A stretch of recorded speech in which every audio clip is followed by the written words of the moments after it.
V ponedeljek 2. septembra je v šolske klopi sedlo skoraj 164 tisoč osnovnošolcev, kar je okoli 3 tisoč več kot lani in nekaj več kot 77 tisoč dijakov. Generacija osnovnošolcev je v porastu tudi na Zavodu za gluhe in naglušne Ljubljana, kamor je letos vpisanih 115 osnovnošolcev, 21 več kot lani.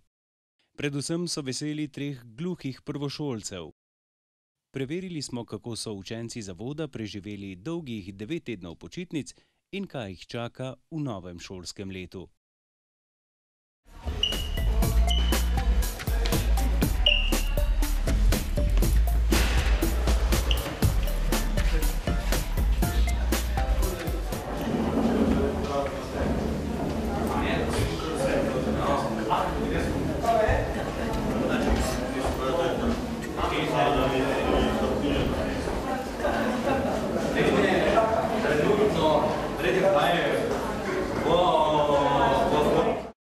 Ja, jaz sem se kar odpočil, pa pred praznikom 15. avgusta, pred praznikom sem bil jaz v Baška na Krk s prijatelji na morje.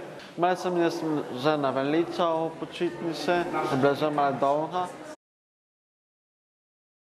Počitnicami sem se veliko učil, z matko sem imel popravni izpit. Pogrešal sem prijatelje. Vesel sem, da sem tu spet med ljubkimi osebami. Jaz sem počila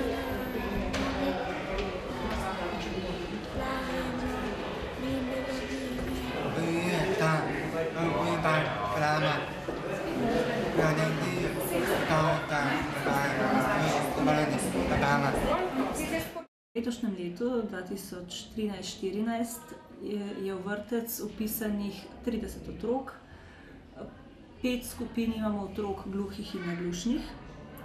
Na osnovni šoli pa imamo porast, kajti lansko leto smo imeli koncem šolskega leta 94 učencev, v letošnjem šolskem letu pa jih je vpisanih 115, kar pomeni tudi 3 oddelki več. In od tega imamo 11 prvošolcev, vse ostalo so otroci, učenci, ki se vključujejo od 2. do 9. razreda. Po 2 letih imamo zopet 3 gluhe prvošolce. V razmerju po številkah gluhih in naglušnih imamo 25 učencev v osnovni šoli, pa 90 učencev z govorno-jezikovnimi motnjami in avtističnimi motnjami. Novost, ki velja za vse osnovnošolce po Sloveniji, je ponovna uvedba številčnega ocenjevanja v 3. razredu in obvezno nacionalno preverjanje znanja za učence 6. in 9. razreda. Predmeti glasbena, likovna in športna vzgoja pa imajo nova poimenovanja, in sicer glasbena oziroma likovna umetnost ter šport. Imamo spletno stran, ki je bolj sodobna, ki jo bolj ažuriramo, je nova, tako da tudi to je novost, kjer bodo lahko starši tudi našli sprotne informacije.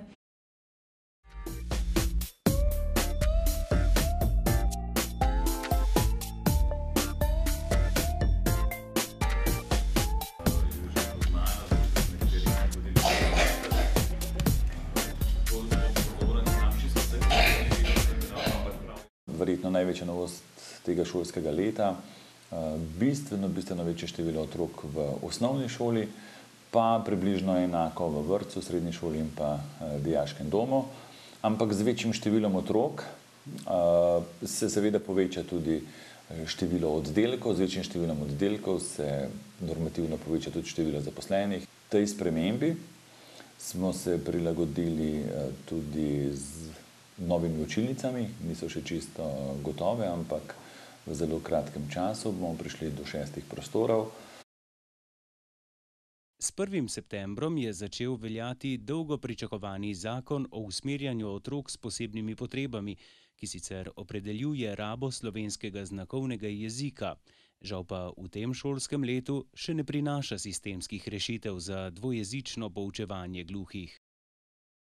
Tudi znotraj tega sistema je raba slovenskega znakovnega jezika, pa možnost tolmačenja posamezniku drugače zapisana, le izvedbenih rešitev še ni.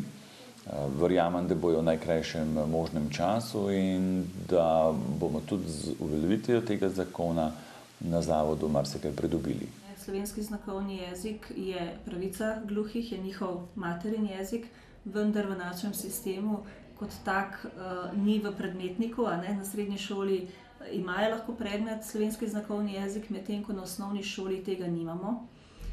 Smo pa v letošnjem šolskem letu pod izbirno vsebino, pravzaprav ne pod izbirno vsebino, vendar pod interesna dejavnost znakovni jezik v urnik dali vsem razredom gluhih otrok tudi predmet znakovni jezik.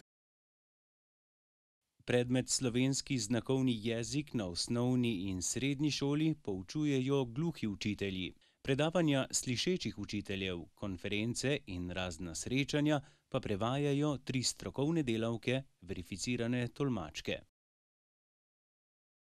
V primerjavi z osnovno šolo vpis v srednješolske programe ostaja nespremenjen.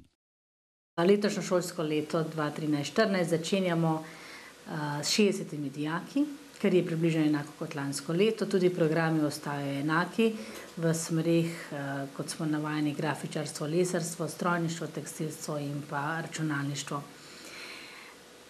Dijakov v prvi letnikih novincev je 11, 6 jih prihaja izven naše osnovne šole, ostali so pa dijaki, ki so k nam hodili bodisi že v nižje poklicno izobraževanje ali pa v našo osnovno šolo. V poklicni maturi imamo en sam letos združen oddelek srednjega strokovnega in poklicno-tehničnega oddelka, so samo 4 dijaki, 2 dijaka sta z medijskega tehnika, eden je strojni tehnik in eden grafični tehnik. Letošnja novost je tudi ta, da bomo prvič poskusno uvedli e-asistenta, to pomeni, da bodo imeli tako dijaki kot starši, predvsem pa učitelji, možnost oziroma bodo vpisovali ocene, realizacijo ur preko elektronskega programa.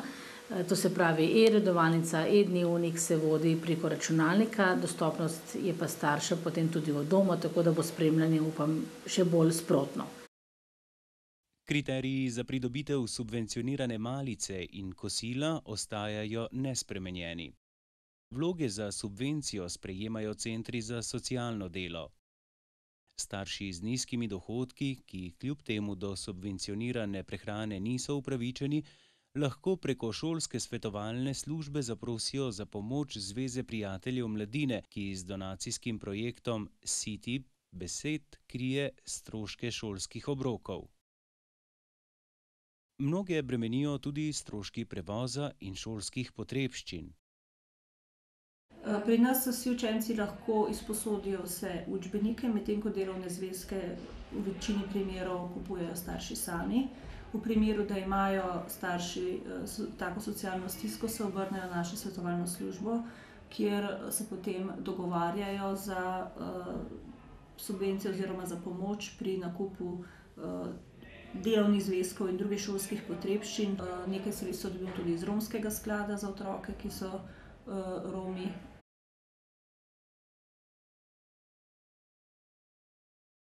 Letos so se mesečne vozovnice za dijake in študente podražile za 5 evrov, polletne vozovnice za 2,5 evra, cene letnih pa ostajajo nespremenjene.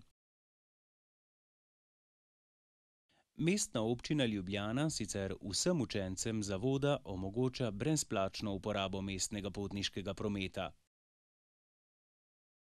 Socialno ogroženim država pomaga tudi s štipendijami. Do teh so upravičeni le dijaki, starejši od 18 let. Povprečni mesečni dohodek na družinskega člana pa ne sme presegati 64% neto povprečne plače. Vloge sprejemajo centri za socialno delo skozi vse leto.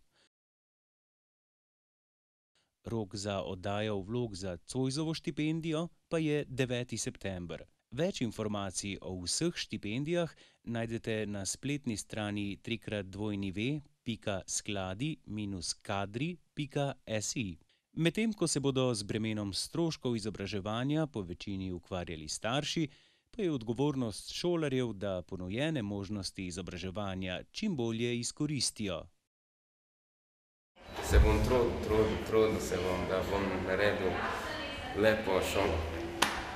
Ta zadnjo šolsko leto imam jaz maturo, tako da se moram jaz zdaj letos pa učiti kakor lansko leto. Predvsem želim vsem, da bi se v šoli čutili sprejete, spoštovane.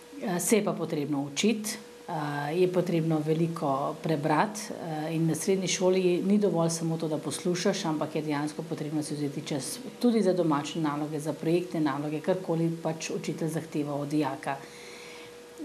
Svetujem sprotno delo, svetujem pa tudi, da se ne bojijo učitelja dodatno spraševati, da se najavijo na govorilne ure, da jih povprašajo in da se dogovorijo, na kakšen način lahko pridobijo znanje. Prvi oddih si bodo učenci lahko privoščili že med krajšimi jesenskimi počitnicami od 28. oktobra do 3. novembra.